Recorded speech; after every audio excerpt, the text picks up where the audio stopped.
भारत के ये छपरी रैपर्स कमाते हैं कुमार सानू और अरिजीत सिंह से 10 गुना ज्यादा पैसा। नंबर 3, तो खुद को बहुत बड़ा रैपर समझता है, लेकिन असल में है छपरियों का सरताज। आवाज ऐसी कि कान के पर्दे फट जाएंगे, न सुर का पता न ताल का, फिर भी खुद को समझते हैं सिंगर। रंग बिरंगे कपड़े पहनकर करते हैं हवाबाजी, रानू मंडल और ढींचक पूजा को देते हैं आवाज में टक्कर। फटी हुई बांस की तरह है आवाज, फिर भी घूमते हैं पर्सनल जेट और प्लेन में। बॉलीवुड मूवी में गाना गाने के लिए लेते हैं करोड़ों रुपए। चिड़िया के घोंसले की तरह रखते हैं बाल। लिस्ट में एक बड़ा रैपर भी है शामिल। चलिए जानते हैं उन रैपर्स के बारे में जो बन चुके हैं इंडियन यूथ के डिप्रेशन की वजह।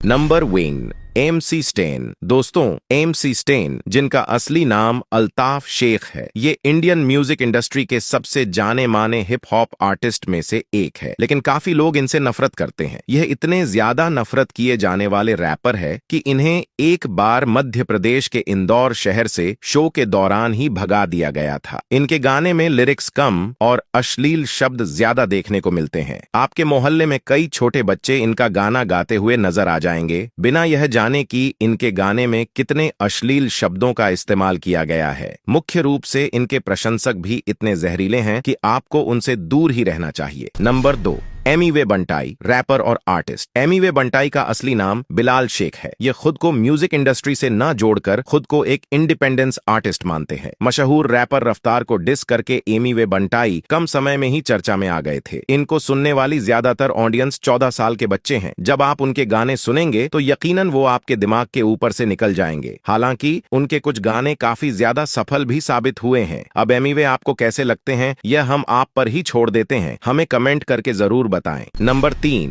बादशाह। बादशाह अपने Indian hip hop, rap, Bollywood और पंजाबी म्यूजिक के लिए जाने जाते हैं। बादशाह छपरी रैपर्स की लिस्ट में सबसे आगे आते हैं और शायद इसी वजह से इन्हें डोरेमोन वाला जियान भी कहा जाता है। वैसे टोनी कक्कर और बादशाह में एक बात समान है, इनको हेट करने वाले लोगों ने इन्हें और भी ज्यादा मशहूर बना दिया है। अगर आप बादशाह के लिरिक्स पर ध्यान देंगे तब आपको कुछ भी समझ में नहीं आने वाला है। हालांकि उनके गाने की सजावट के चलते वे थोड़े सुनने लायक जरूर लग सकते हैं। नंबर 4, ढिंचैक पूजा। दोस्तों, ढिंचक पूजा छपरी रैपर्स की लिस्ट में सबसे आगे आती है। ये वही है जो रातों रात अपने एक ही गाने से फेमस हो गई थी। अगर आप इनका रैप सॉन्ग सुनेंगे तो आपको यकीनन म्यूजिक से ही नफरत हो जाएगी। आवाज ऐसी है कि कान के पर्दे फटने लग जाते हैं। गाने में ना ही कोई लिरिक्स होता है और ना ही कुछ, और ये बस अपनी धुन में गाती रहती है। ढिंचैक पूजा साल 2017 में अपने गाने सेल्फी मैंने ले लिया आज से फेमस हुई थी। इनके एक ही सॉन्ग ने इन्हें भारत का सबसे बड़ा छतरी रैपर घोषित कर दिया गया था। नंबर 5, ओम प्रकाश मिश्रा। दोस्तों, ओम प्रकाश मिश्रा सामान्य तौर पर रैप किंग के नाम से भी जाने जाते हैं, लेकिन नहीं इन्हें रेप के बारे में कुछ पता है और ना ही म्यूजिक के बारे में, और ये भी उन्हीं रैपर्स में से आते हैं जो रातों रात फेमस हो गए थे। अगर आप इनका नाम गूगल करके देखेंगे तब आपको उनके नाम के साथ cringe pop singer and YouTuber लिखा हुआ दिखाई देगा। वैसे तो ओम प्रकाश मिश्रा ने कोई भी सफल गाना अब तक नहीं दिया है, लेकिन ये फिर भी अपनी चर्चा को लेकर बिग बॉस जैसे बड़े शो का हिस्सा बन चुके हैं। ये अब तक कई कंट्रोवर्सी का हिस्सा बन चुके हैं, लेकिन फिर भी यह एक सफल सिंगर साबित नहीं हो पाए। ये थी भारत के सबसे रैपर्स की लिस्ट। अगर आपके दिमाग में भी किसी रैपर का नाम आ रहा है तो हमें कमेंट करके जरूर बताएं।